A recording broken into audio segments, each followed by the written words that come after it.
जय हिंद प्यारे बच्चों। आज हम शुरू करने वाले हैं चैप्टर नंबर 1 का वन शॉट वीडियो जिसका नाम है रासायनिक अभिक्रिया एवं समीकरण। आप सभी को पता है कि हमारा जो चैप्टर नंबर 1 है वो है रासायनिक अभिक्रिया एवं समीकरण।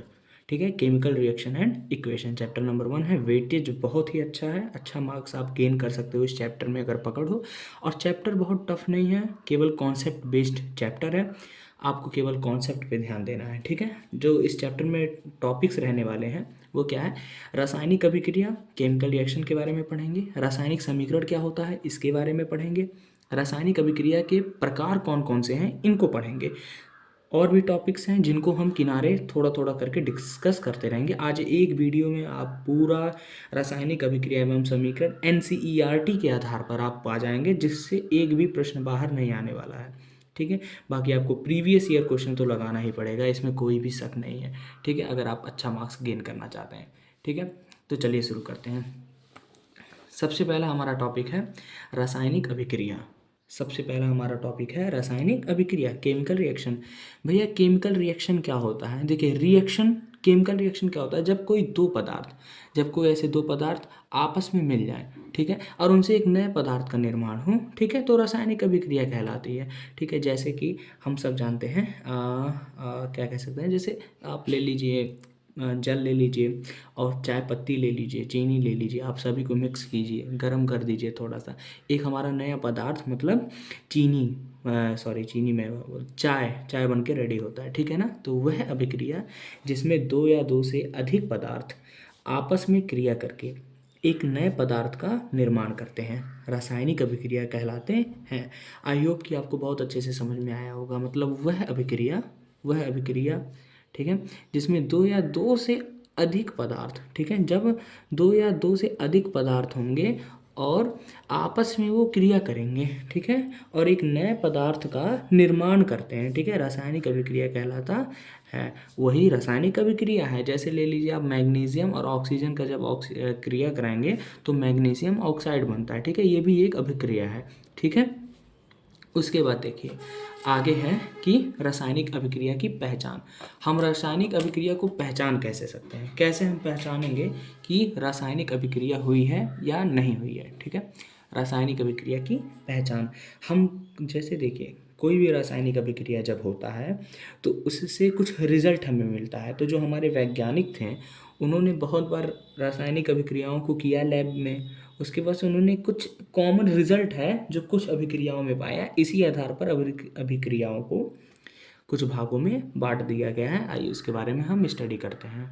तो देखिए जो रासायनिक अभिक्रिया हम कैसे पहचान सकते हैं, जब कोई रासायनिक अभिक्रिया हो और उसमें हमें अवस्था में परिवर्तन देखने को मिले। अवस्था मतलब अगर सॉलिड है, सॉलिड सॉलिड मिलाए लिक्विड मिल गया, या फिर सॉलिड लिक्विड मिलाए तो एक्वस सॉल्यूशन मिल गया। तो ये जब होता है अवस्था में परिवर्तन, ठीक है, तो हम कह सकते हैं कि रासायनिक अभिक्रिया हुई है। या फिर ताप में परिवर्तन हो जाए, चेंज इन टेम्परेचर। आप जानते हैं जो चूना होता है, ठीक है, चूना आप जानते हैं, सब कॉमन लैंग्वेज है, लाइम। ठीक है, जो चूना होता है उसको जब हम पानी में डालते हैं, ठीक है, तो जल से रिएक्शन करके एक हीट उत्पन्न करता है। आप लोग ज़रूर अपने जीवन में देखे होंगे। या फिर जब हम अपने हाथ में डिटर्जेंट पाउडर लेते हैं और उसको पानी में डालते हैं, अगर हाथ आप डायरेक्ट डिटर्जेंट पाउडर को हाथ में लेकर के आप डायरेक्ट पानी में अपना हाथ डालिए तो आप एक अलग से एक हीट महसूस होगी। ठीक है, तो वही हीट जो होती है वो रासायनिक अभिक्रिया के कारण होती है। ठीक है, तो हम कह सकते हैं रासायनिक अभिक्रिया में, ठीक है, ताप में भी परिवर्तन होता है। फिर आता है रंग में परिवर्तन। सही बात है, रंग में परिवर्तन होता है। बहुत बार ऐसी देखी जाती है कि रासायनिक अभिक्रिया में रंग में परिवर्तन हो जाता है। जैसे आप कॉमन सा ले लीजिए, घर का आप चाय बनाते हो, दूध का कलर क्या होता है, सफ़ेद होता है, लेकिन जब आप चाय पत्ती डालते हो और हीट दे करके उनका जब रिएक्शन होता है, वो मिलते हैं आपस में क्रिया करते हैं, तो उसका चाय का कलर हमें रेडिश, थोड़ा सा रेडिश और हल्का सा क्या कहते हैं गोल्डन टाइप का टोन देता है। ठीक है ना। फिर देखिए फोर्थ, गैस का निर्माण। ठीक है, बहुत सारी अभिक्रियाएं हैं जिनमें गैस का निर्माण होता है। बहुत सारी अभिक्रियाएं हैं जिसमें गैस का निर्माण होता है। जैसे आप ले लीजिए कोयले का जलना, ठीक है, कोयले का जलना। आप जब कोयले को ऑक्सीजन से क्या बोलते हैं रिएक्शन करवाते हैं तो वहाँ पे क्या होता है, हमारा CO2 गैस निकलता है, ठीक है ना, सीधी सी बात है। फिर अवक्षेप का निर्माण, अवक्षेप का निर्माण मतलब एक हमारा एक प्रकार से वेस्ट वेस्ट कह सकते हैं, ठीक है, या फिर कह सकते हैं पाउडर, पाउडर, ठीक है, पाउडर नुमा हमारे एक पदार्थ निर्माण होता है, ठीक है, पाउडर बनता है, ठीक है। जैसे आप ले लीजिए आप कोयले को ही ले लीजिए। आप जब ऑक्सीजन से रिएक्शन कराते हैं, ऑक्सीजन से रिएक्शन का मतलब ऑक्सीजन की उपस्थिति में उसको जब जलाते हैं, जब कोयले को ऑक्सीजन की उपस्थिति में उसको जलाते हैं, ठीक है, तो हमारा राख बनता है। हमारा राख भी एक प्रकार का क्या है, प्रेसिपिटेट है। और क्या बनता है, CO2 गैस मिलता है हमें, CO2 गैस उड़ता है प्लस, ठीक है, क्या होता है, हमें हीट भी मिलता है, हीट भी रिजल्ट में आता है, ठीक है ना। तो ये सारी चीज़ें हैं, ठीक है। आई होप कि आप समझ गए होंगे कि हम रासायनिक अभिक्रिया को कैसे पहचान सकते हैं। उसके बाद देखिए, उसके बाद हमारा जो हेडिंग है वो है कि, एक मिनट,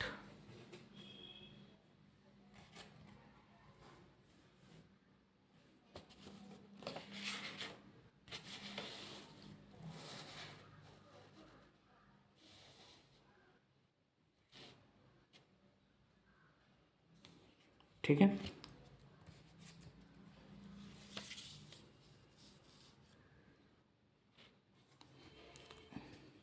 ठीक है। आइए अब हम देखते हैं रासायनिक समीकरण। रासायनिक समीकरण क्या होता है, केमिकल इक्वेशन। देखिए, जो भी रासायनिक, जैसे यहाँ पे कोयला जल रहा है और ऑक्सीजन की उपस्थिति में जल रहा है, अगर हम कोयले का जो भी हो, अगर कोयले का हम सूत्र यहाँ पे लिख दें, सूत्र या फिर चिन्ह, जिस चिन्ह से उसको हम दर्शाते हैं वो लिख दें कोयले के जगह पे। और ऑक्सीजन, ऑक्सीजन बड़ा सा ऑक्सीजन ना लिखने के जगह पे, ऑक्सीजन ऑक्सीजन ना लिखने की जगह पे हम O2 लिख दें। मतलब जो भी चीज़ें, जो भी पदार्थ हमारा अभिक्रिया कर रहे हैं, अगर हम उनको, उनके क्या कह रहा है, उनको उनको हम अगर उनके प्रतीकों तथा सूत्रों के माध्यम से संक्षिप्त में, संक्षिप्त मतलब शॉर्ट में अगर हम प्रदर्शित करेंगे तो वो रासायनिक समीकरण कहलाएगा। सही बात है। एक उदाहरण देखिए, जैसे नाइट्रोजन है और हाइड्रोजन है, दोनों को जब हम क्रिया कराते हैं तो हमें अमोनिया गैस मिलता है, ठीक है, अमोनिया कह सकते हैं, गैस जरूरी नहीं है कहना भी, ठीक है। तो नाइट्रोजन को हम उसके चिन्ह मतलब प्रतीक N2 से दर्शा दिए, हाइड्रोजन के उसके प्रतीक H2 से, और अमोनिया के उसका जो सूत्र है NH3 उससे हम प्रदर्शित करा दिए। तो ये हमारा देखिए काफ़ी शॉर्ट भी हो गया, ठीक है ना, और इन्फॉर्मेटिव भी है, ठीक है, मतलब इससे हमें ज़्यादा जानकारी मिलता है। तो ये हमारा हो गया रासायनिक समीकरण, क्योंकि हम जो अभिक्रिया हुई है और उसमें भाग लेने वाले जो यहाँ पे कंपोनेंट्स हैं उनको हम उनके किसके रूप में लिखे हैं, चिन्हों के रूप में, ठीक है, उनके सिंबल्स के रूप में लिखे हैं, ठीक है बच्चों। तो आई होप आपको रासायनिक समीकरण भी बहुत अच्छे तरीके से समझ में आ गई होगी, ठीक है ना। आइए बढ़ते हैं नेक्स्ट पेज की, ठीक है बच्चों। अब हमें पढ़ना है रासायनिक अभिक्रिया के प्रकार, मतलब जो रासायनिक अभिक्रिया हैं वो कैसे कैसे रिएक्शन दर्शाती हैं, ये चीज़ें हमें पता कैसे चली। ये हमारे जो साइंटिस्ट रहे होंगे उन्होंने लैब में किया होगा, अलग अलग अभिक्रियाओं को किया होगा, और जिनकी क्वालिटी क्वालिटी जिनकी सेम रही होगी उसको क्या करते हैं, एक अलग प्रकार के रासायनिक अभिक्रिया का नाम दे करके उसमें रख दिया होगा, ठीक है ना। यही हुआ होगा, जैसे हमारे क्लास में भी होता है। अगर क्लास में बच्चे हैं तो जो आगे बैठते हैं हम उनको समझते हैं कि वो बहुत पढ़ने वाले बच्चे हैं, पढ़ने लिखने वाले बच्चे। जो पीछे बैठते हैं वो बदमाश बच्चे हैं। तो क्यों क्यों ऐसा, क्योंकि इनका गुण है, बदमाशी करते हैं वाकई पीछे वाले बच्चे। हाँ, जरूरी नहीं है कि पढ़ने में वो कमज़ोर हों, ठीक है। और ये बच्चे आगे वाले क्या होते हैं, वो थोड़ा डिसिप्लिन्ड होते हैं, ठीक है ना। तो हम समझ जाते हैं कि हाँ भैया ये पढ़ने वाले हैं आगे वाले, ये पीछे वाले थोड़ा ऐसे हैं, ठीक है ना। तो ऐसे ही अभिक्रियाओं के साथ भी हुआ है, ठीक है ना। तो आइए हम लोग पढ़ते हैं टाइप्स ऑफ केमिकल रिएक्शन। देखिए कह रहा है विशेष गुण के आधार पर, ठीक है, आधार पर रासायनिक अभिक्रिया निम्न प्रकार के होते हैं। सही बात है भैया।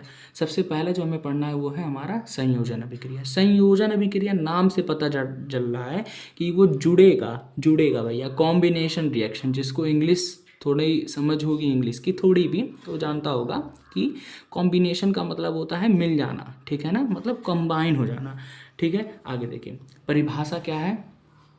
वह रासायनिक अभिक्रिया जिसमें दो या दो से अधिक पदार्थ आपस में अभिक्रिया करके एकल मतलब एक ही पदार्थ का निर्माण करते हैं। ठीक है, मतलब अगर दो हों या दो से अधिक हों मिलेंगे, अगर केवल और केवल एक ही पदार्थ मिलेगा, ठीक है, तो हमारा क्या कहलाएगा, संयोजन अभिक्रिया कहलाएगा। उदाहरण देखिए, जैसे NH3 अमोनिया है और HCl हाइड्रोजन क्लोराइड है, इसको जब हम अभिक्रिया कराते हैं तो हमारा अमोनियम क्लोराइड बनता है, और उसके साथ ऐसा नहीं है कि कुछ और मिल जाएगा, कुछ भी नहीं मिलेगा, केवल सिंगल क्या मिलेगा हमें, अमोनियम क्लोराइड मिलेगा। इसी तरह एक और हमारा एग्जाम्पल है, क्या एग्जाम्पल है, जैसे कार्बन मोनोऑक्साइड हो और क्लोरीन गैस हो, इसको जब हम मिक्स करेंगे तो हमारा कार्बोनिल क्लोराइड बनेगा भैया, और कुछ भी नहीं मिलेगा, मतलब एक ही सिंगल सिंगल हमें क्या मिलता है, प्रोडक्ट प्राप्त होता है।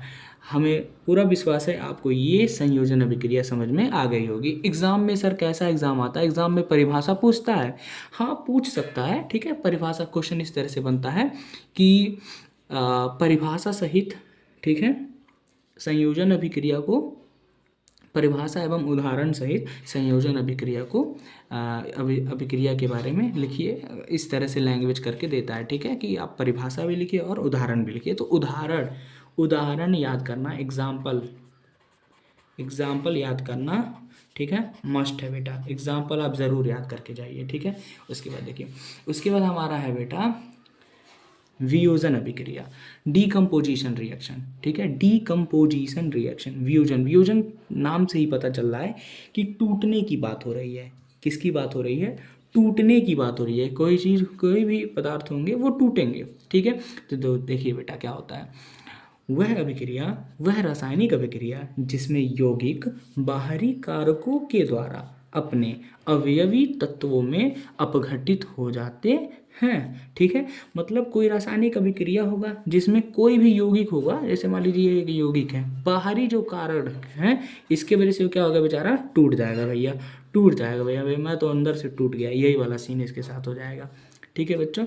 तो इसे वियोजन या अपघटन अभिक्रिया कहते हैं, ठीक है ना।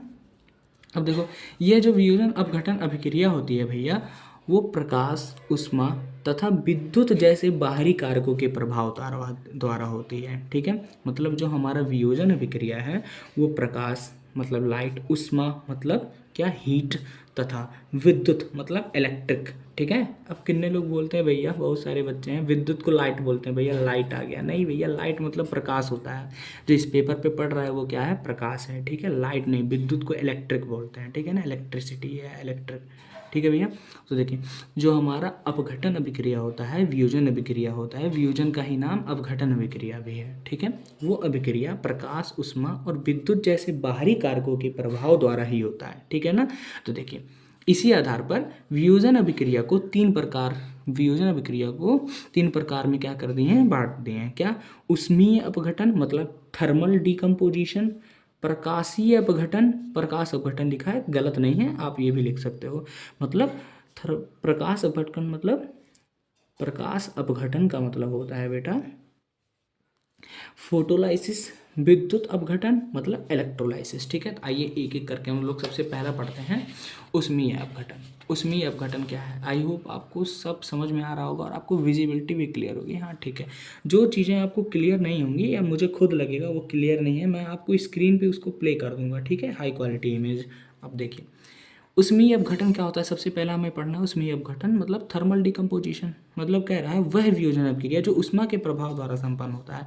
मतलब जैसे कोई भी कंपाउंड हो, वो ऊष्मा हीट की वजह से बेटा क्या हो, टूट जाए। जैसे यहाँ पे देख लीजिए, कैल्शियम कार्बोनेट है, सॉलिड होता है, जब उसको हम हीट देते हैं बेटा ना, तो वो कैल्शियम ऑक्साइड और CO2 गैस के फॉर्म में क्या होता है, टूट जाता है, ठीक है। बहुत सिंपल है। अगर कोई भी कंपाउंड हो, उसको हीट दीजिए आप, हीट देने के बाद अगर वो टूट जाता है तो वहाँ पे कौन सी अभिक्रिया हुई है भैया, ऊष्मीय अपघटन अभिक्रिया हुई है। आपको क्लियर हो गया, आई होप कि आपको समझ में आया होगा। ये हमारा प्रकाश अपघटन या फिर प्रकाशीय अपघटन, फोटोलाइसिस। जब वियोजन अभिक्रिया सूर्य के प्रकाश द्वारा होती है, ठीक है। जब कोई वियोजन अभिक्रिया सूर्य के प्रकाश द्वारा होती है, ठीक है, या फिर कोई भी लाइट के द्वारा हो जाए, ठीक है, उसको हम लोग प्रकाशीय अपघटन कहते हैं, फोटोलाइसिस कहते हैं। फोटो मतलब लाइट और लाइसिस मतलब टूटना, ठीक है। तो देखिए एग्जांपल है, जैसे हम लोग सिल्वर क्लोराइड ले लें, सिल्वर क्लोराइड, ठीक है। जब सिल्वर क्लोराइड होता है उस पर हम सूर्य का प्रकाश जब डालते हैं बेटा, तो जो सिल्वर होता है वो सॉलिड होकर के वहीं रह जाता है, ठीक है। लेकिन जो क्लोरीन होता है वो गैस बनकर क्या हो जाता है, उड़ जाता है, ठीक है ना। पंछी बनूं उड़ के फिरूं मस्त गगन में वाला, ठीक है बेटा, कहानी हो जाता है। आगे देखिए, इस अभिक्रिया का उपयोग, अब सुनिए, इस अभिक्रिया का उपयोग कहाँ होता है। इस अभिक्रिया का उपयोग ब्लैक एंड वाइट, श्वेत श्याम फोटोग्राफी में किया जाता है। जो पहले ज़माने में भैया ब्लैक एंड वाइट फोटोग्राफी होती थी, उस ज़माने में हम लोग इसी अभिक्रिया का यूज़ करते थे, ठीक है बेटा। इन्हीं अभिक्रिया का इस्तेमाल कई जगह स्क्रीन प्रिंटिंग होती है वहाँ पे भी की जाती है, ठीक है ना। स्क्रीन प्रिंटिंग जैसे वेडिंग कार्ड वगैरह जो प्रिंट होता है वहाँ पे भी किया जाता है इसका उपयोग कहीं कहीं, ठीक है। इसका उपयोग नहीं, इस वाले प्रकाश अपघटन अभिक्रिया का उपयोग किया जाता है, ठीक है। आगे देखेंगे, उसके बाद है विद्युत अपघटन अभिक्रिया, मतलब इलेक्ट्रोलाइसिस केमिकल रिएक्शन। इसमें क्या होता है, जब यौगिक के जलीय विलयन में विद्युत प्रवाहित करने पर दो या दो से अधिक सरल पदार्थों में अपघटित हो जाता है, ठीक है। जैसे यहाँ पे पोटेशियम क्लोराइड है, उसको जब हम विद्युत देंगे बेटा तो पोटेशियम और क्लोरीन के रूप में टूट जाएगा। क्या होगा, जैसे मान लीजिए लिक्विड फॉर्म हो, उसमें हम पोटेशियम डाल दिए और क्या पोटेशियम क्लोराइड डाल दिए, और उसमें हम क्या दिए, प्लस माइनस हम लोग लगा करके इसमें इलेक्ट्रिसिटी डाल दें तो पोटेशियम, ठीक है, और क्लोराइड के रूप में टूट जाता है। आई होप आपको ये भी बहुत अच्छे से समझ में आ गया होगा। इसका मतलब हम लोग यहाँ तक डिस्कस कर चुके हैं, क्या डिस्कस कर चुके हैं कि सबसे पहले हम लोगों ने देखा रासायनिक अभिक्रिया, ठीक है, रासायनिक अभिक्रिया, उसके बाद रासायनिक समीकरण,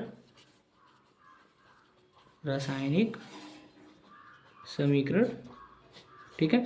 उसके बाद रासायनिक अभिक्रिया के प्रकार हमारा चल रहा है, ठीक है, जिसमें से हम लोगों ने संयोजन पढ़ लिया, संयोजन,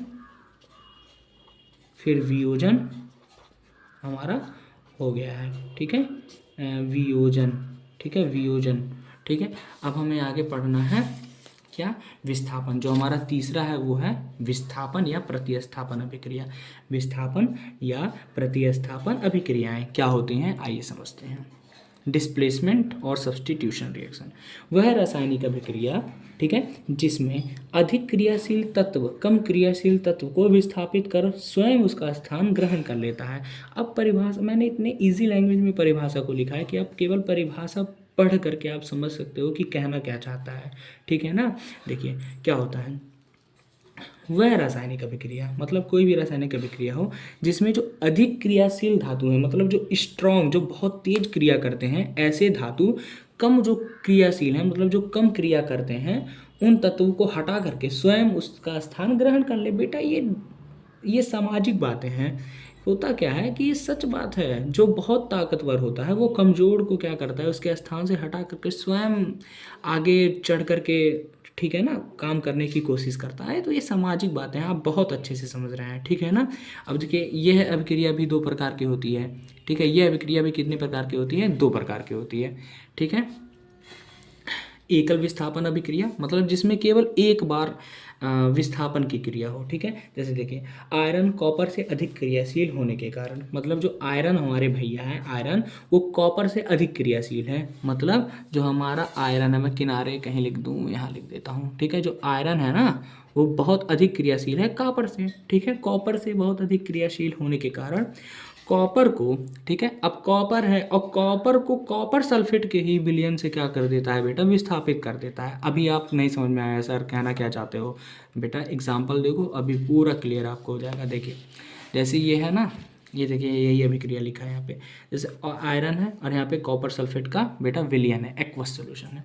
होता ये है बेटा, अब देखो ये कॉपर जो है ना, कॉपर आयरन से कम क्रियाशील है, इसलिए आयरन क्या करेगा, इसको धक्का मारेगा, चलो निकलो यहाँ से, और स्वयं देखो बेटा यहाँ पे CuSO4 तो अब क्या हो गया, FeSO4 हो गया, क्योंकि उसका स्वयं स्थान ग्रहण कर लिया और कॉपर को कहा चले जा, ठीक है, चला जा, आगे नहीं, ठीक है बेटा। ठीक है, आगे देखिए सेकेंड वन, उभय अपघटन अभिक्रिया। उभय अपघटन अभिक्रिया मतलब डबल डिस्प्लेसमेंट रिएक्शन, दो बार यहाँ पे होगा, दो बार यहाँ पे रिएक्शन होगा। कह रहा है जब दो जलीय यौगिकों का आपस में क्रिया कराते हैं, जब दो जलीय विलयन हो, जो दो जलीय यौगिक हों, उसका आपस में जब क्रिया कराएंगे तो वह अपने आयनों के परस्पर विनिमय, विनिमय मतलब एक्सचेंज, एक्सचेंज विनिमय मतलब एक्सचेंज द्वारा नए उत्पाद बनाते हैं। अपने आयन, आयन जो उनके होते हैं, प्लस माइनस का जो चार्ज होता है बेटा, उसके एक्सचेंज के कारण, एक्सचेंज के कारण क्या करते हैं बेटा, एक्सचेंज के कारण बेटा वो क्या करते हैं, एक्सचेंज के कारण नए उत्पाद बनाते हैं। जैसे देख लीजिए, अगर मैं आपको एक पेपर पे एक्सप्लेन करता हूँ चीज़ें, आप आगे चल के पढ़ेंगे। जब कोई भी बेटा हमारे पास कोई भी यौगिक हो, जब उसको हम, ठीक है, जब उसको हम एक जल में डालेंगे, जल में डालेंगे, जैसे आप ले लीजिए HCl का कोई कंपाउंड, उसको आप वाटर में डालिए बेटा, वाटर में H2O में जब डालेंगे तो H प्लस आयन और Cl माइनस आयन में वो टूट जाएगा। जल का ये नेचर होता है कि किसी भी कंपाउंड के उसके आयन के रूप में उसको क्या करता है बेटा, तोड़ देता है। क्या कर देता है, तोड़ देता है। जल का ये नेचर होता है कि किसी भी कंपाउंड के उसके आयन के रूप में उसको तोड़ देता है। तो जब मान लो एक HCl ले लो, ठीक है, और एक NaOH ले लो, एक बड़ा सा कंटेनर लो, पहले HCl डालो, HCl भैया, HCl, ठीक है, HCl ले लो, और क्या ले लो भैया, HCl ले लो। तो जब HCl को डालोगे तो H प्लस आयन, ठीक है, और Cl माइनस आयन पे टूटेगा, ठीक है। अब उसी जलीय विलयन में, जल में बेटा आप NaOH डालो, NaOH जब डालोगे तो Na प्लस आयन और OH minus ion, OH minus ion में टूट जाएगा। सही है, ये दोनों भैया सॉरी भैया, ये दोनों एक भाई हैं, ये दोनों भी एक ही भाई हैं, टूट गए हैं। पानी का ये क्वालिटी होता है। अब क्या होगा, देखिए आपको पता है प्लस और माइनस में क्या होता है, अट्रैक्शन होता है। तो इस वजह से जब हम जल में डालेंगे दोनों, इसीलिए बोला है जलीय विलयन में जब डालेंगे तब जाके आयन का क्या होगा, विनिमय होगा। विनिमय मतलब एक्सचेंज होगा। अब देखो भैया, जो NaOH के साथ था ना, तो ये OH नेगेटिव वाला भैया, ये जो प्लस का H है, इसके साथ विनिमय करके, अब देखिए यहाँ एक H, यहाँ एक H, दो H2 मतलब 2H और एक ऑक्सीजन हमारा बच जाएगा, H2O बनाएगा प्लस। अब देखिए यहाँ Na प्लस और ये वाले भैया Cl माइनस, ये मिला करके हमारा NaCl बना देंगे। अब यहाँ पे क्या हुआ है, हमारा जो आयन है उसका क्या हुआ है, एक्सचेंज हुआ है, एक्सचेंज हुआ है। समझ में आया, आयन का एक्सचेंज के कारण यहाँ पे डबल डिस्प्लेसमेंट रिएक्शन हुआ है। समझ में आया, मैं आपको एक एग्जांपल के थ्रू समझाता हूँ। ये तो था कॉमन एग्जांपल, अब एक बढ़िया एग्जांपल देख लो भैया आप। देखिए जैसे यहाँ पे है, जैसे Na2SO4 है और यहाँ BaCl2 है, ठीक है। जब इसका एक्स हम लोग करते हैं तो ये वाले भैया यहाँ चले जाते हैं और ये वाले भैया यहाँ चले जाते हैं, ठीक है ना। तो BaSO4 बन गया और 2NaCl बन गया। आई होप आपको बहुत अच्छी तरीके से समझ में आया होगा, ठीक है बेटा। तो आइए नेक्स्ट पेज पे चलते हैं। हमारा नेक्स्ट टॉपिक है बेटा ऊष्माक्षेपी तथा ऊष्माशोषी अभिक्रियाएं, ठीक है। अभी आप इंग्लिश इसका देखिए, ऊष्माक्षेपी मतलब एक्सोथर्मिक एंड ऊष्माशोषी मतलब इंडोथर्मिक रिएक्शन। अब देखो भैया, मैं इसको एक्सप्लेन करता हूँ इसके नाम से। सबसे पहला है हमारा एक्सोथर्मिक, एक्सोथर्मिक,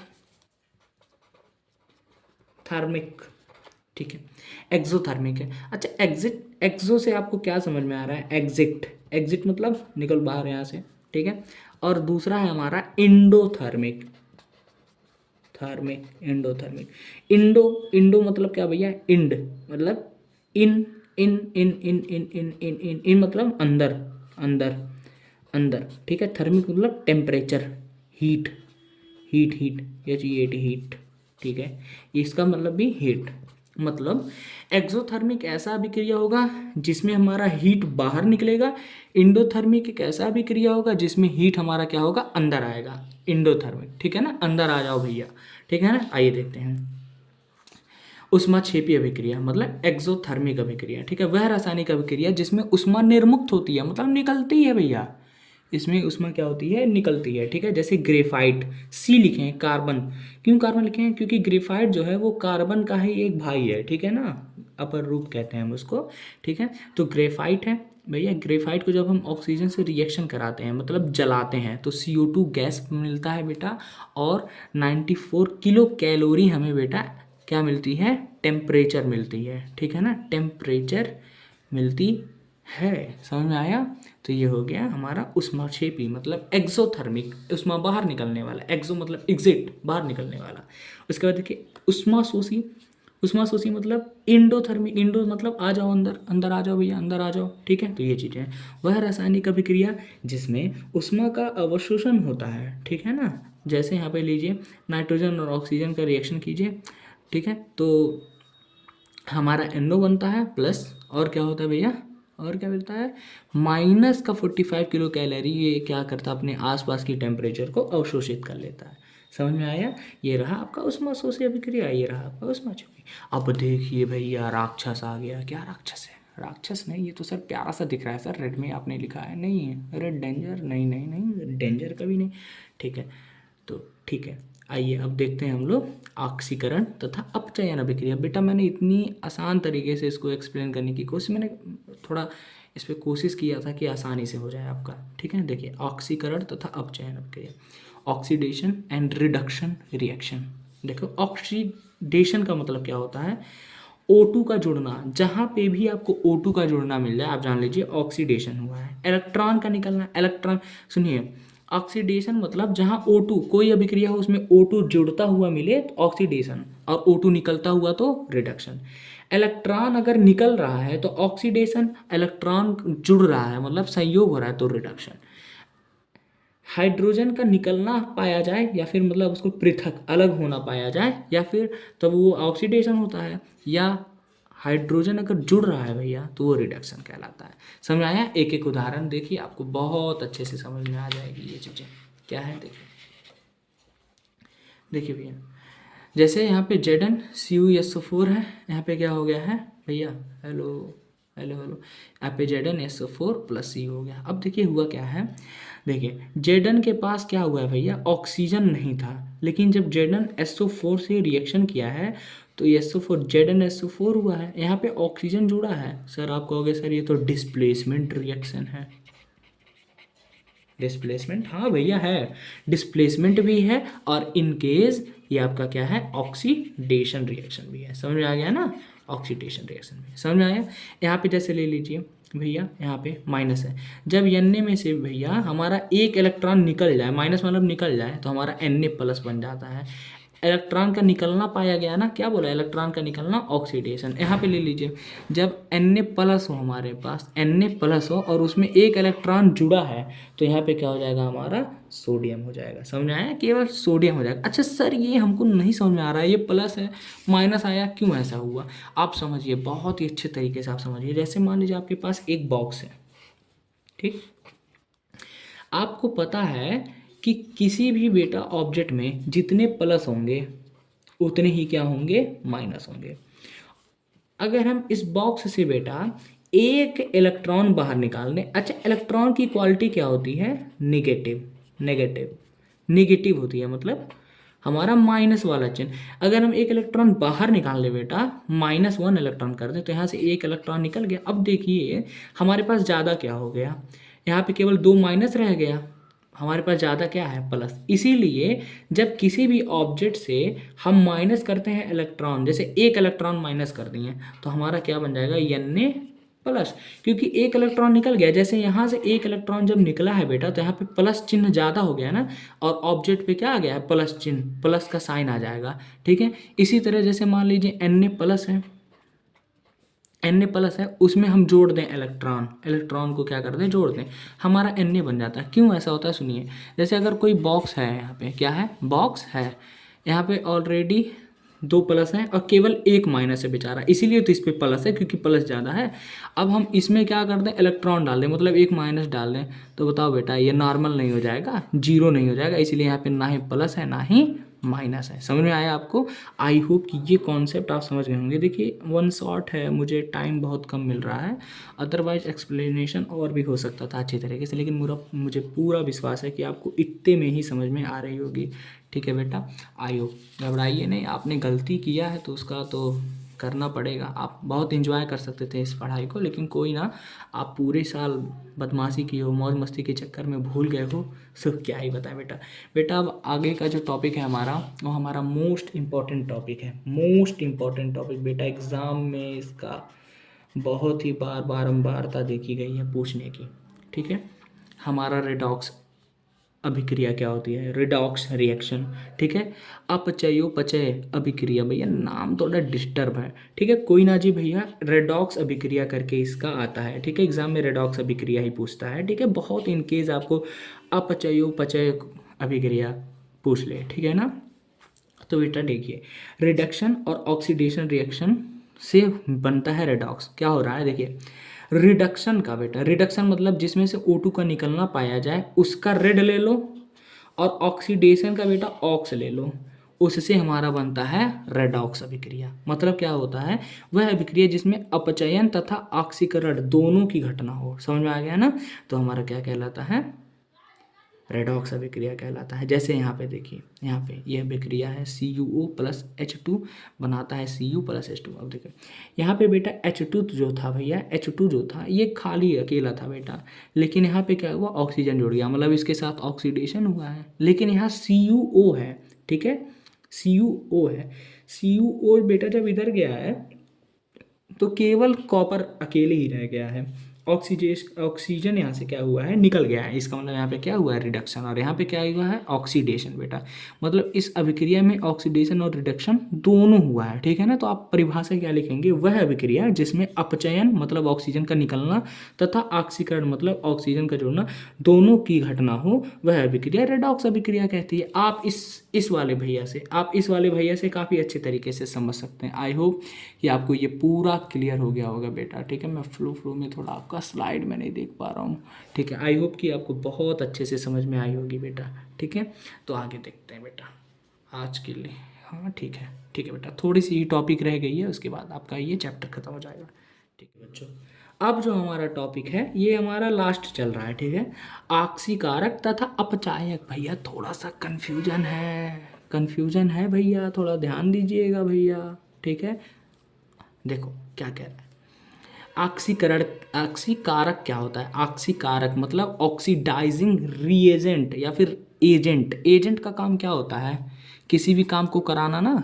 तो यहाँ पे क्या होगा, देखो ऑक्सीकारक क्या होता है, जिस पदार्थ का अपचयन होता है वो ऑक्सीकारक कहलाता है। जिस पदार्थ का अपचयन होता है वो क्या होता है, ऑक्सीकारक होता है। ठीक है, ऑक्सीकारक होता है। यहाँ पे Cl2 है, यहाँ पे देखो क्या हो रहा है बेटा, 2Cl पे माइनस हो गया है। मतलब माइनस होने का मतलब इलेक्ट्रॉन, यहाँ पे क्या जुड़ा है, इलेक्ट्रॉन जुड़ा है। इलेक्ट्रॉन का जुड़ना क्या होता है बेटा, अपचयन होता है। इस पदार्थ का अपचयन हुआ है, इसका मतलब ये क्या है, ऑक्सीकारक है। क्यों है ऑक्सीकारक, क्योंकि अगर इस पदार्थ का अपचयन ना हुआ होता तो क्या बेटा इसका ऑक्सीकरण हो पाता, नहीं हो पाता, ऑक्सीकरण हो ही नहीं पाता।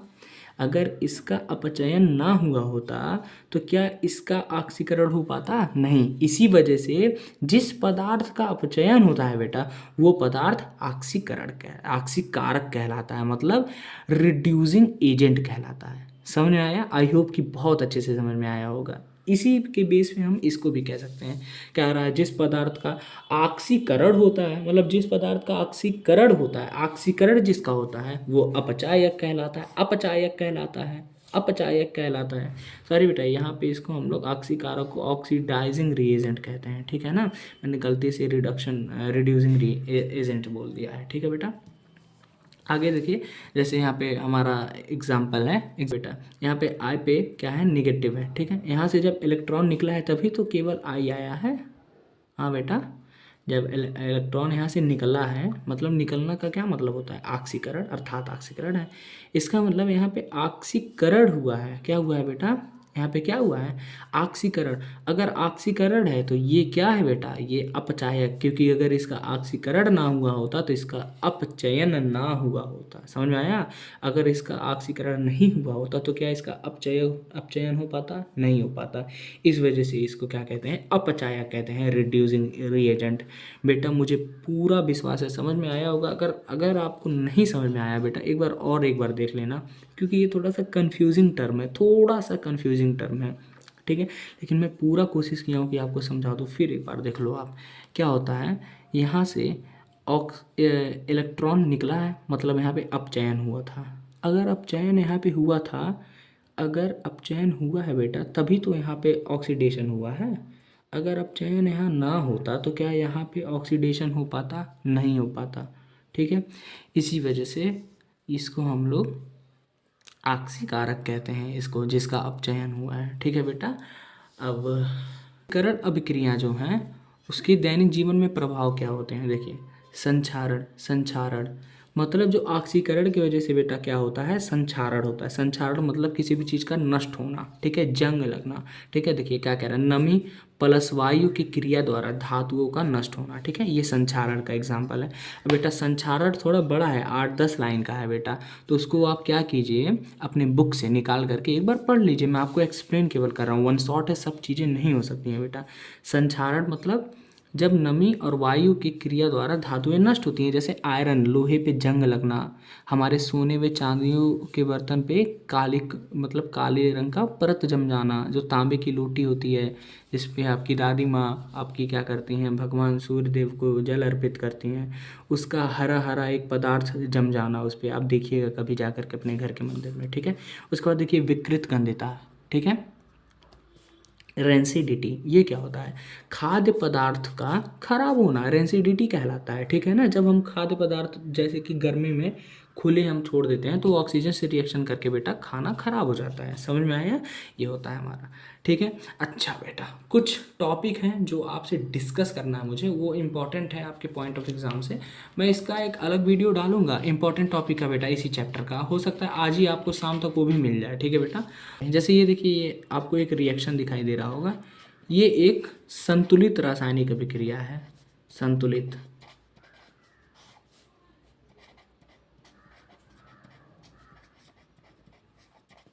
रासायनिक अभिक्रिया है, ठीक है। क्यों है, देखिए जैसे यहाँ पे 2 सोडियम है, यहाँ पे भी 2 सोडियम है, ठीक है। यहाँ पे 2 दून 2 2 2 का 2 का गुणा में 4 हाइड्रोजन है, यहाँ पे भी 2 हाइड्रोजन, यहाँ 2 हाइड्रोजन, यहाँ ऑक्सीजन 2 है, यहाँ पे देखिए आगे वाला 2, यहाँ पे भी ऑक्सीजन क्या है, 2। ये एक संतुलित रासायनिक अभिक्रिया है। अच्छा, हमें रासायनिक अभिक्रिया को संतुलित बनाना क्यों जरूरी है, समझिए। एग्जाम में क्वेश्चन पूछता है कि रासायनिक अभिक्रिया को संतुलित करना क्यों आवश्यक है, क्योंकि देखिए जो रासायनिक अभिक्रिया होती है वो द्रव्यमान संरक्षण के नियम का पालन करता है। द्रव्यमान संरक्षण के नियम का क्या करता है, पालन करता है, द्रव्यमान, ठीक है। संरक्षण के नियम मतलब law of conservation of mass, conservation of mass, ठीक है। Law of conservation of mass मतलब इसका मतलब क्या होता है, समझिए। देखिए रासायनिक अभिक्रिया में ना ही कोई पदार्थ बेटा नष्ट होगा, ना ही कोई पदार्थ क्या होगा, बनेगा। बनेगा मतलब नया पदार्थ, नया पदार्थ, ना ही कुछ नष्ट होता है ना ही कुछ नया। जैसे मान लीजिए अगर हम 3 ग्राम, हम एग्जांपल दे रहे हैं, 3 ग्राम कंपोनेंट्स का रिएक्शन करा रहे हैं, तो ऐसा नहीं है कि जो हमारा रिजल्ट आएगा वो 4 ग्राम में आएगा, नहीं बेटा। ना ही कुछ नष्ट होगा ना ही कुछ क्या होगा, बनेगा। अगर 3 ग्राम इधर है तो 3 ग्राम अगर इधर है बेटा तो 3 ग्राम हमारा इधर भी होएगा। क्या आपको ये क्लियर हो गया?